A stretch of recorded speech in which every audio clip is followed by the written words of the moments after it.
Hello viewers, வணக்கங்க. இப்போ நம்ம பார்க்க போகிறது 2லிருந்து 10 வயதுக்குட்பட்ட குழந்தைகளுக்கு சளி இருமல் பிரச்சனை இருந்தால் அதை எப்படி 2 மெத்தடில் நம்ம சரிப்படுத்தலான்றதை தான் நம்ம பார்க்க போகிறோம். ஃபஸ்ட்டு மெத்தட் என்னன்னு பார்த்தோம்னா, வெந்நீரை எப்படி பயன்படுத்தினா சளி குறையும். இன்னொரு மெத்தட் அத்தனை மூலிகை பொருள்களை நம்ம கொதிக்க வச்சு கஷாயமாக கொடுத்தா எப்படி சளி குறையுன்ற 2 மெத்தடை தான் நம்ம பார்க்க போகிறோம். இப்போது இதுக்கு தேவையான பொருட்களை பார்த்துக்கலாம். 2 வெத்தலை, 4 கற்பூரவள்ளி இலை, 2 பல் பூண்டு, ஒரு 15 மிளகு, கொஞ்சம் சீரகம், 2லேருந்து 3 இளங்கொழுந்து முருங்கை இலை. அவ்வளோதான் இந்த கஷாயத்துக்கு தேவையானது. இன்னொன்று பார்த்தோன்னா வெந்நீர். குழந்தைங்க சூடு தாங்குகிற அளவுக்கு நம்ம வெந்நீரை காய்ச்சி இந்த மாதிரி ஒரு வாட்டர் பாட்டிலில் நீங்கள் ஊற்றிக்கோங்க. இந்த வெந்நீரை நம்ம என்ன பண்ண போகிறோன்னா, குழந்தைங்களுடைய நெஞ்சு பகுதியிலையும் முதுகு பகுதியிலையும் இதை நம்ம வைக்க போகிறோம். அது எப்படின்றத நம்ம பார்க்கலாம் வாங்க. குழந்தைங்களுக்கு வெந்நீரை வைக்கிறதுக்கு முன்னாடி இந்த மாதிரி ஒரு சாஃப்டான டிஷர்ட் போட்டுக்கோங்க. வெறும் உடம்புல நம்ம வெந்நீரை வைக்கக்கூடாது.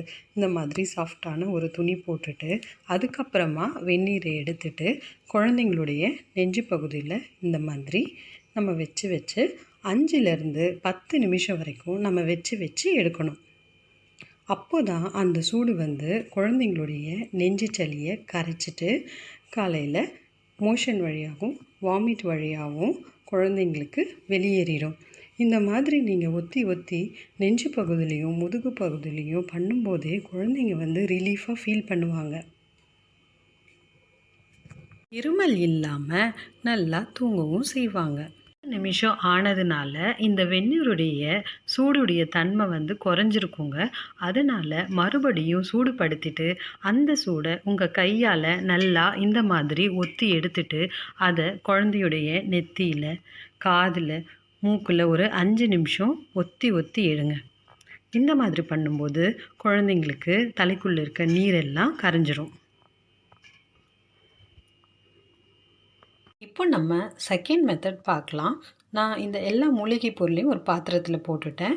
இந்த மாதிரி வெத்தலையை காம்பு கிள்ளிட்டு 4 துண்டுகளாக கட் பண்ணிட்டேன். அதுக்கப்புறமா மிளகை இடிச்சிட்டேன். இது எல்லாத்தையும் ஒன்றா ஒரு பாத்திரத்தில் போட்டுட்டு இந்த மாதிரி கிளாஸ் அளவில் 2 கிளாஸ் தண்ணி விட்டு ஊற்றிக்கணும். இதில் 2 கிளாஸ் தண்ணி விட்டு கொதிக்க வைக்கணும். 2 கிளாஸ் தண்ணி 1 கிளாஸ் தண்ணி ஆகிற வரைக்கும் நல்லா கொதிக்க விட்டுட்டு குழந்தைங்களுக்கு இதை காலையில் வெறும் வயிற்றில் நம்ம கொடுக்கணும். கஷாயம் நல்லா கொதிச்சிட்ருக்கு. இது குழந்தைங்களுக்கு 3லிருந்து 5 நாட்கள் வரை காலையில் வெறும் வயிற்றில் நீங்கள் இதை கொடுக்கணும். இது குடித்து அரை மணி நேரத்துக்கு அப்புறம் நீங்கள் குழந்தைங்களுக்கு சாப்பிட கொடுக்கலாம். இது குழந்தைங்க மட்டும் தான் குடிக்கணும்னு இல்லைங்க, பெரியவங்க கூட குடிக்கலாம். அளவு மட்டும் அதுக்கேற்ற மாதிரி நம்ம அதிகப்படுத்திக்கிட்டு அதுக்கப்புறம் இந்த மாதிரி காசி குடிக்கலாம்.